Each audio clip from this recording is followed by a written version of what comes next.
చీమ చిటుకుమన్న సోషల్ మీడియాలో వైరల్ అవుతున్న జమానా ఇది. కానీ ఒకప్పుడు అలా కాదు. ఏం జరిగినా నెక్స్ట్ డే పేపర్ వచ్చే వరకు లేదంటే స్వయంగా చెప్పే వరకు ఎవరికి ఏ విషయం తెలిసేది కాదు. కమల్కు సంబంధించిన ఓ అరుదైన సంఘటన కూడా అలాంటిది. సోషల్ మీడియా లేని ఆ రోజుల్లోనే దావానంలా వ్యాపించిన ఒక సంఘటన. తుటిలో ప్రాణాపాయం నుంచి బయటపడ్డ కమల్ బ్యాక్ అండ్ స్టోరీ ఇది. అది 1986 సెప్టెంబర్ 29. షూటింగ్ కోసం చెన్నై నుంచి ముంబై బయలుదేరిన లోకనాయకుడు కమల్ హాసన్ 2 గంటల్లోనే తిరిగి అల్వార్పేటలోని తన ఆఫీస్కి ఫోన్ చేశారు. మేనేజర్ ఆశ్చర్యంగా, సార్ అప్పుడే ముంబై చేరిపోయారా అని అడగగా, నేను చేరాల్సింది ముంబైకి కాదు పైలోకానికి, కానీ త్రుటిలో ప్రమాదం తప్పింది అంటూ కమల్ షాకింగ్గా ఆన్సర్ ఇచ్చారు.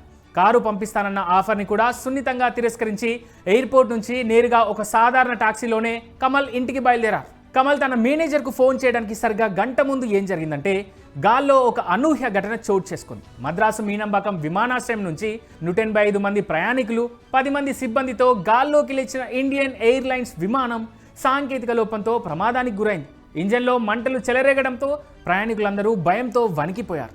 ఆ క్లిష్ట పరిస్థితుల్లో కూడా పైలట్ అద్భుతమైన సమయస్ఫూర్తిని ప్రదర్శించి విమానాన్ని అత్యవసరంగా క్రాష్ ల్యాండ్ చేశారు. ఆ విమానంలో కమల్తో పాటు అప్పటి ప్రముఖ నటీమణులు శ్రీప్రియ, అంజలి నాయుడు కూడా ఉన్నారు. దట్టమైన పొగ, మంటల మధ్య ఊపిరి ఆడడం కష్టంగా ఉన్నా కూడా కమల్ హాసన్ తన ప్రాణాల గురించి ఏమాత్రం ఆలోచించలేదు. తోటి ప్రయాణికులకు మనోధైర్యాన్ని నూరిపోస్తూ ఎమర్జెన్సీ ఎగ్జిట్ ద్వారా వాళ్ళను సురక్షితంగా బయటికి పంపడంలో కీలక పాత్ర పోషించారు.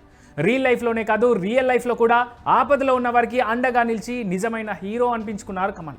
కానీ విధి అక్కడితో ఆగలేదు. మరో విచిత్రమైన నాటకం ఆడింది. విమానాశ్రయం నుంచి ఇంటికి టాక్సీలో వెళ్తున్నప్పుడు డ్రైవర్ ఆతృతగా ప్రమాద వివరాలు అడిగాడు కమల్. కమల్ వివరిస్తున్న క్రమంలోనే ఆ మాటల్లో లీనమైన డ్రైవర్ పరధ్యానంలో టాక్సీని నేరుగా వెళ్ళి ఒక స్తంభానికి ఢీకొట్టాడు.